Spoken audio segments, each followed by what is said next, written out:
Hey everyone, and welcome back to the Firefighters podcast, where we seek to develop, inspire, and motivate the world of the emergency services operator through a series of wide-ranging conversations. Now, before we go any further, just hit that rate, follow, or subscribe button on whatever platform you're listening to. It's a key performance indicator for us and helps us reach even more people. Now, here's what we've got for you today.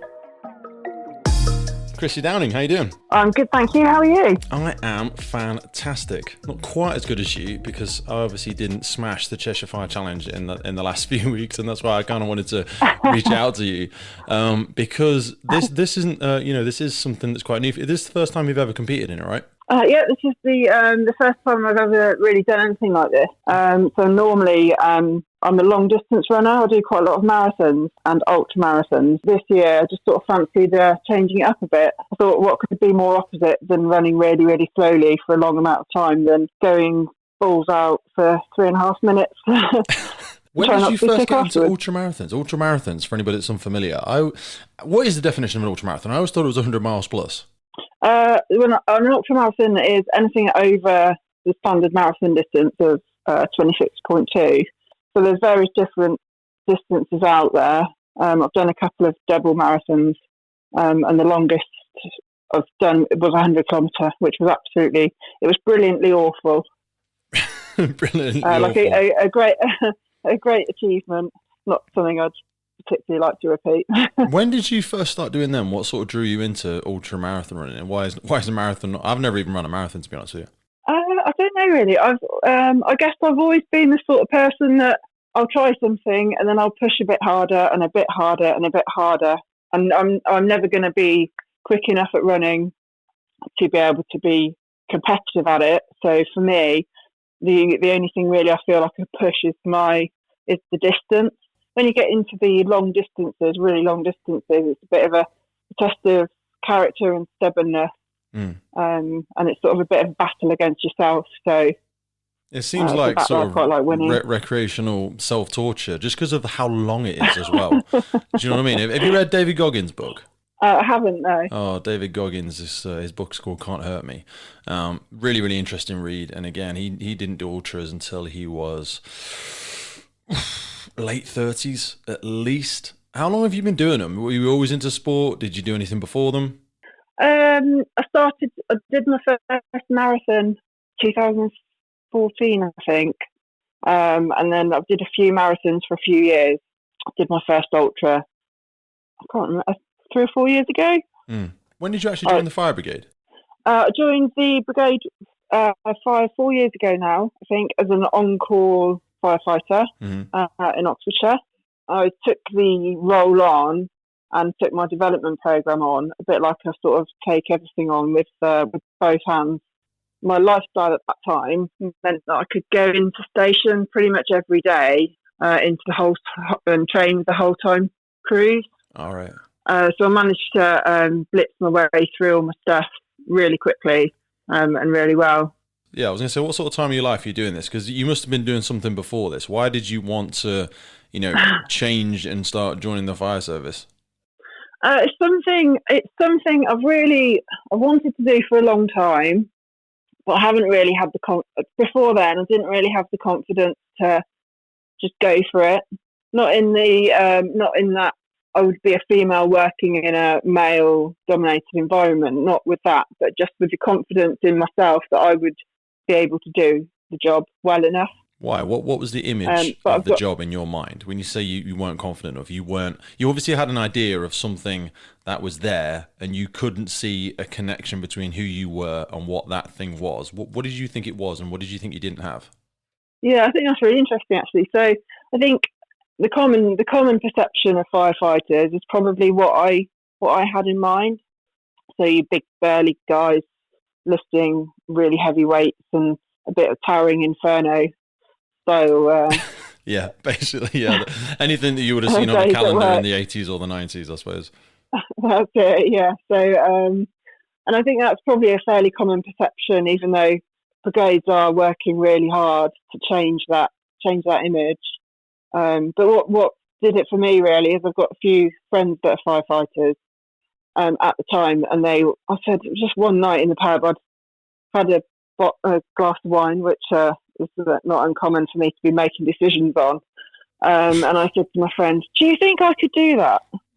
And he said, "Yeah, you'd be bloody brilliant. Go for it." And so I did. And now I absolutely love the job. It's brilliant. So you said you got a whole-time secondment after starting with your on-call retain stuff as well? Yeah, so I finished my development program in 8 months, which was a bit of a record, really. And I sort of came out of it with a really good reputation for high standards and Getting like shit enthusiasm. done. Yeah. Getting shit done. What did you actually do before it? And I just managed to time it right to get a whole-time contract, a secondment, temporary contract, which I managed to turn, sort of go through the recruitment process and get a permanent. So that's me then. So what did you actually do before it? Because, whilst you say you didn't have the confidence to put yourself into the fire service, you were clearly driven. You clearly had some sort of, when we speak about the self-torture from the ultramarathon stuff, when we talk about this, wanting to push yourself and if improvise, adapt, overcome, if you can't be the best at one thing, then you'll find another way to be the best at something else. What route had that taken you down so far in your life before you joined the fire service?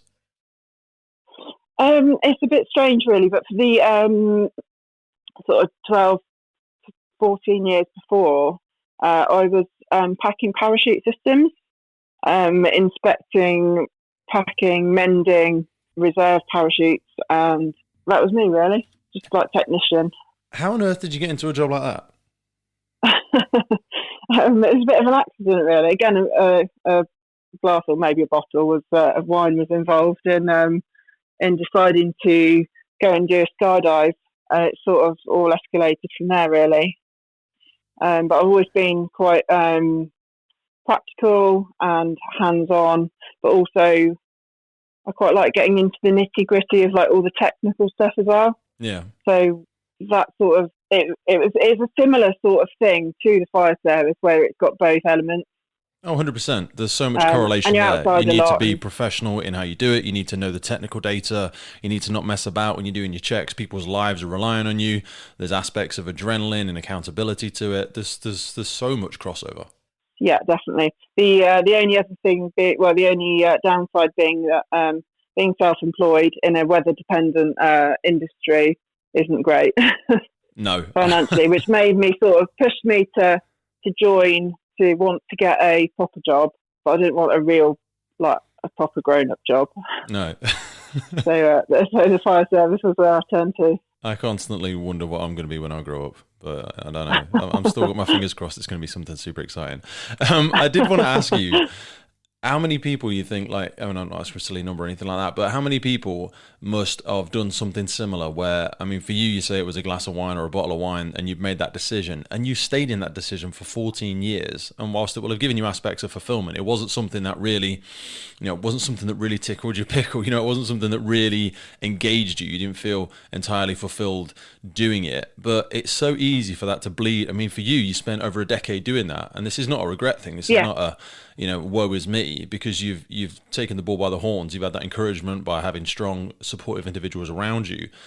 But I always think of how many people hold themselves back with an illusion of what they believe they can't do and get stuck in something that they never really plan for. And you said there about how how unsure you were about, financial income and stuff with things that aren't permanent and things that are seasonal and stuff like that. It reminds me of, I think it was Jim Carrey, where he said, like, his dad had a great passion to do something. He was going to be a comedian, but he didn't want to risk that for his family, so he became an accountant. And then after something like 25, 30 years, he was let go, and this family went through some real financial hard times. But you can fail at something you don't enjoy anyway, so you might as well risk it and go for something that you really want. And I suppose that's kind of what you've done now. Yeah, this is, now I feel completely settled. It's allowed me to buy my first house on a really great station, a really good watch, and this is where I want to finish my sort of working career, really. Absolutely love it. So I just want to pick, we haven't even spoke really about the British Firefighter Challenge stuff and the Cheshire Fire Challenge stuff. We'll get into that in a minute. In fact, let's go there now. Because you sound like somebody that has a lot of structure, that has a lot of discipline. I know when did we first speak? It was a long time ago. Was it a year and a half ago? A year ago? I think it was probably about a year ago, yeah. Yeah, and I know Yeah. you went on to do sort of some of the programming and some of the training that James and I have tried to put together from our adventures and our work with the fire challenges in the British and the Cheshire and now the Welsh Firefighter Challenge. How did Yeah. you need to adapt some of your training, and what were some of the things you found most beneficial? You know, if you had to give somebody some advice for anybody that's unfamiliar, what is it you just achieved? So I have, I just took part in my first firefighter challenge, which was the Cheshire Virtual Firefighter Challenge, and won the female section, which was really good. Really, really pleased with that. Did you have any kind of indication? About 21st out of 90. Did you have any sort of indication overall that you were going to do that well going into it? Because you've beat everybody else by quite a significant time in comparison to when you look at the men's races. We aren't as there's not such bigger gaps between us and each other, whereas yours, you were quite significantly faster. Yeah, do you know, I had no idea. I had absolutely no idea what to expect, really. I mean, I can so I like, as you say, I like to be prepared and structured and all of that.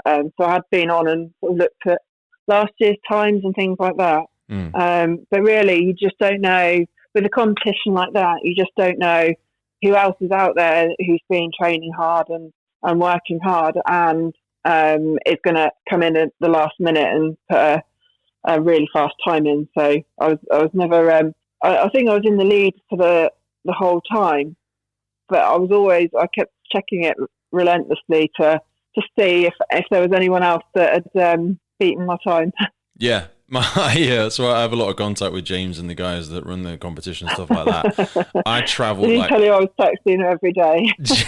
Well, he had so many. Honestly, they get absolutely inundated. The whole page and the whole thing just goes crazy for that 2 or 3 week period. And then I know that they're trying to plan on doing something else later on in the year. But I travelled a couple of hours to come down and support them with it. So I was absolutely trashed by the time I got there because we were going to hand over the pink firefighter helmets. And it was one of those, whilst you're here, why don't you do a run? Because I was there with James. So we did the run. And I wasn't thinking it was a great time. It's not it's not as good as stuff I've ran at the British Firefighter Challenge.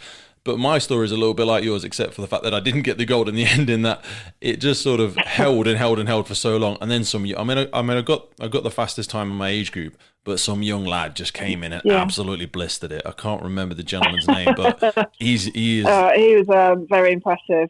He is a fast lad. There's different dynamics to it, though. I mean, what were some of the focused areas? I know we haven't got time to go into all of them, but for people that are seeing what you've done and thinking, there's like a million marginal gains everywhere, because if you see two runs hand in hand, it's not obvious where the big wins have happened. So what sort of training has your training looked like, and how have you managed to sort of, get those marginal gains, I suppose?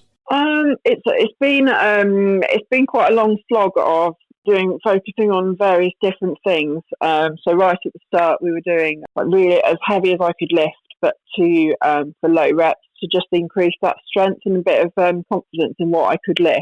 Obviously, working on the movements that are going to be present for like all three challenges. Yeah. And then just lately, we've been doing a lot more like lower weights but higher reps. So it's a bit more cardio, a bit more endurance. So it's a bit more replicating the challenges. In the last few weeks, it's mainly just been now getting my hands on the kit, running around, getting sweaty in the yard at work. The marginal gains, I'd say, probably a big one for me was being able to run, so practicing the hose drag, running that out rather than having to walk with it. Yeah. Just practicing running hose, like making hose up, because we don't really do it that often, I don't think, in the job, really. No. And when we do, we don't really do it in a rush. I always so it's a bit of a different game. Whenever we're making up hose now, I always make sure I've just got my gloves on, I take my tunic off, and I try and walk to the end and try and just set myself in that position and just go hell for leather for it. If I mess it up, then I just have to re-roll it. But most of the time, when we're making up hose on the jobs, we're going to have to roll it out when we get back to station anyway and sort of hose it down, because it's usually covered in all sorts of rubbish. So I always try, whenever I'm making up hose now, I always try and do it at sort of drill pace, because you're right, it's a ball ache to get it out and just do it for the purposes of this kind of training. And that's a real, colossal, I suppose, marginal gain when you see the different techniques of people rolling the hose, whether they choose to go with the lugs, whether they go 2 folds in the hand and then just taps on the side.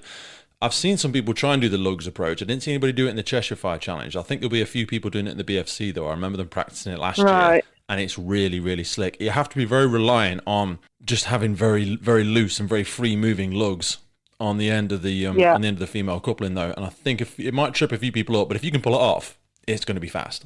Yeah, I've given it a bit of a go a couple of times, and it sort of worked, but I wasn't confident enough to try it for the Cheshire, but we'll see. I'm not confident with it. I don't think it's a good one. I think there's just so much room for error on that.